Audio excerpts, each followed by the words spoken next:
कुछ अजीब हो रहा है दुनिया में। दक्षिण एशिया से यूरोप तक देश एक एक करके गिर रहे हैं। श्रीलंका, बांग्लादेश, तुर्की, नेपाल, यहां तक कि फ्रांस भी। ये अस्थिरता अब एक ग्लोबल फेस्टिवल बन गई है। अर्थव्यवस्थाएं टूट रही हैं, सड़कों पर प्रदर्शन हो रहे हैं, सरकारें कमजोर हो रही हैं। ऐसा लग रहा है जैसे पूरी दुनिया ने मिलकर मिड लाइफ क्राइसिस ले ली हो। काल्पनिक स्पोर्ट्स कार खरीदी और दीवार में ठोक दी। क्या ये सब बस बुरी किस्मत है या फिर इसके पीछे कोई बड़ा प्लान है? जब एक जैसी घटनाएं बार बार होती हैं तो सोचने पर मजबूर होना पड़ता है, क्या ये सब एक ही जगह से लगाई गई आग है? इस वीडियो में हम डॉट्स कनेक्ट करेंगे। श्रीलंका के एक पोर्ट से लेकर पेरिस की सड़कों तक, नेपाल के पहाड़ों से बांग्लादेश की फैक्ट्रियों तक। हम पैसे, प्रभाव और पावर प्ले का पीछा करेंगे जो चुपचाप दुनिया का नक्शा बदल रहे हैं।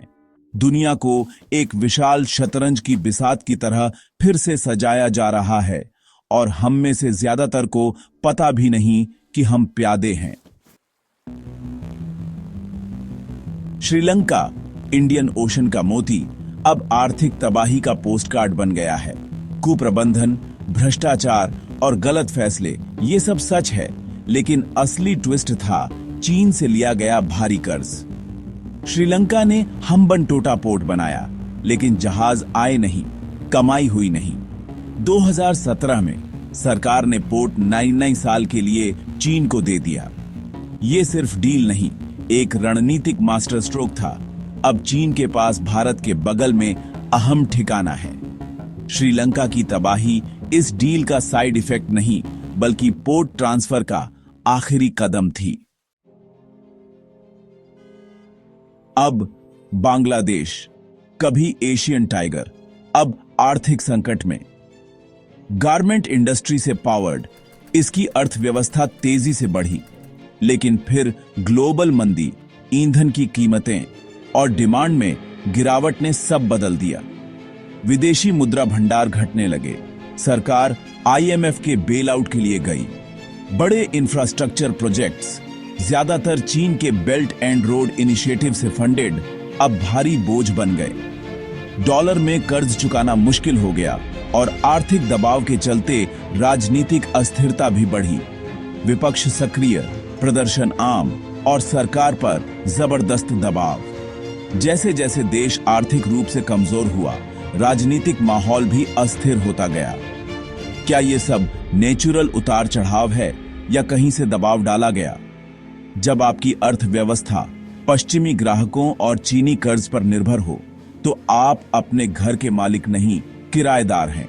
बांग्लादेश अब आईएमएफ और पश्चिम की मदद चाहता है, लेकिन चीन को अरबों डॉलर लौटाने हैं। ये सिर्फ आर्थिक नहीं, संप्रभुता का संकट है। अब तुर्की, एक ऐसा देश जो यूरोप और एशिया के बीच खड़ा है। राष्ट्रपति एर्दोआन के नेतृत्व में तुर्की एक उभरती ताकत था, लेकिन फिर उन्होंने खुद को अपना वित्त मंत्री बना लिया। उनकी थ्योरी, ब्याज दरें घटाओ तो महंगाई भी घटेगी।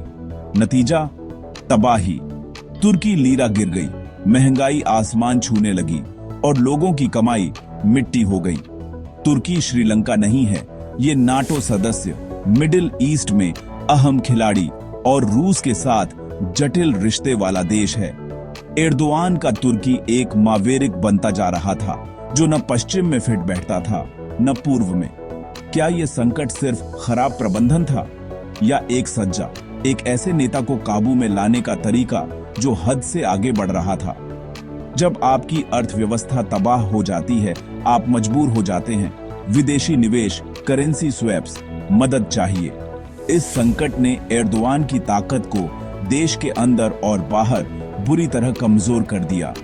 मकसद शायद उन्हें हटाना नहीं था, बल्कि उनकी उड़ान पर लगाम लगाना था, दिखा देना कि कोई भी ताकतवर देश नीचे लाया जा सकता है। अब एक अनोखा नाम, फ्रांस। संयुक्त राष्ट्र सुरक्षा परिषद का स्थायी सदस्य, परमाणु शक्ति और G7 अर्थव्यवस्था। फ्रांस का पतन श्रीलंका जैसा नहीं, बल्कि प्रभाव का पतन है, खासकर अफ्रीका में। दशकों तक पश्चिम और मध्य अफ्रीका फ्रांस के नियंत्रण में था, राजनीतिक, आर्थिक और सैन्य रूप से। अब माली, बुर्किना फासो, नाइजर में तख्ता पलट हुए, फ्रांस को बाहर कर दिया गया। नए सैन्य झुंडा रूस के पक्ष में हैं और वागनर ग्रुप सुरक्षा के बदले खनन अधिकार ले रहा है। फ्रांस का प्रभाव सस्ते दाम में बिक रहा है।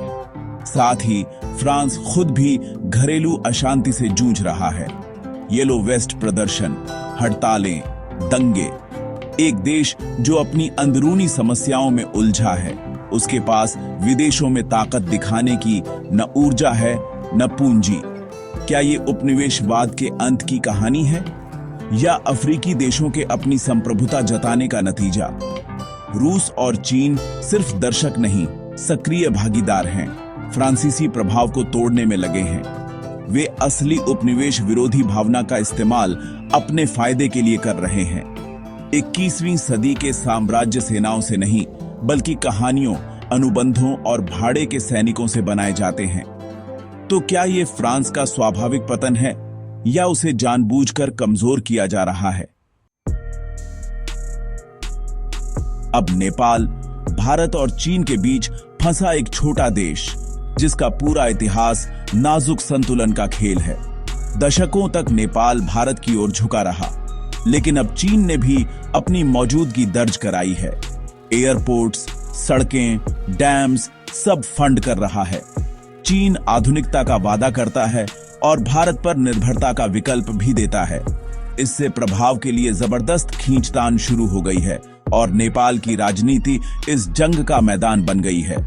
भारत और चीन दोनों ही इस अराजकता में शामिल हैं। अलग अलग गुटों को समर्थन देना, पार्टियों को फंड करना, हर चुनाव, हर सरकार में बदलाव अब इसी शक्ति संघर्ष की नजर से देखा जाता है। नेपाल की आंतरिक राजनीति अब गौण हो गई है। असल खेल उसके जमीन पर चल रही भू राजनीतिक शतरंज में है। क्या नेपाल की अस्थिरता उसकी अपनी समस्या है या उसके ताकतवर पड़ोसियों द्वारा भड़काई गई है? एक मजबूत नेपाल अपने फैसले खुद ले सकता है, लेकिन एक बिखरा नेपाल हमेशा किसी ताकतवर दोस्त की तलाश में रहेगा। नेपाल असल में इस ग्रेट गेम का सबसे बड़ा मोहरा है। उसकी असली समस्या उसकी संप्रभुता की है।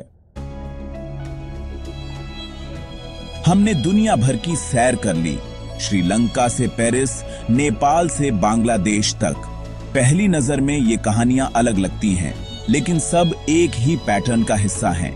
निर्भरता, राजनीतिक अस्थिरता और आर्थिक दबाव, यही 3 हथियार हैं। श्रीलंका, बांग्लादेश, नेपाल, अफ्रीका, हर जगह यही पैटर्न दिखता है।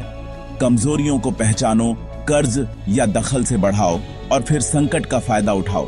यही है वो ग्लोबल रीसेट जो हमारी आंखों के सामने हो रहा है। अगर ये वैश्विक शतरंज का खेल है, तो खिलाड़ी कौन है? सबसे आसान जवाब, चीन। बेल्ट एंड रोड इनिशिएटिव से चीन दुनिया में निर्भर देशों का जाल बुन रहा है।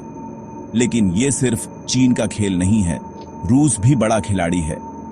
रूस के पास ताकत कम पर हिम्मत ज्यादा। वैगनर, झूठी खबरें, ऊर्जा की राजनीति। पश्चिम अमेरिका के नेतृत्व में इस खेल का जनक है।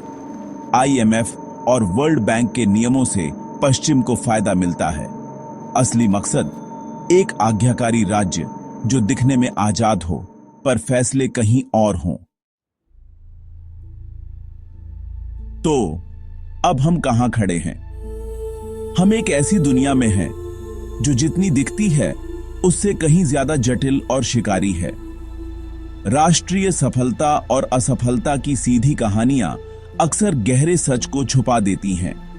हर उस खबर के पीछे जिसमें किसी देश की अर्थव्यवस्था गिरने या राजनीतिक प्रदर्शन की बात होती है, एक छाया खेल चल रहा है। ताकतवर खिलाड़ी इन संकटों को त्रासदी नहीं बल्कि मौके के तौर पर देखते हैं। ये कोई साजिश वाली कहानी नहीं है, ये 21वीं सदी की भू राजनीति है। असली मकसद है ऐसी निर्भरता का जाल बुनना कि कोई देश न कहने की ताकत ही खो दे। तो अगली बार जब आप खबरों में किसी देश को गिरते देखें, तो बस ये मत पूछिए कि वो क्यों गिरा, बल्कि सोचिए उसकी गिरावट से किसे फायदा हुआ। क्योंकि आज की दुनिया में हर प्रदर्शन, हर कर्ज संकट, हर गिरी हुई सरकार, ये कहानी का अंत नहीं है। ये तो बस वैश्विक शक्ति की शतरंज पर अगली चाल है।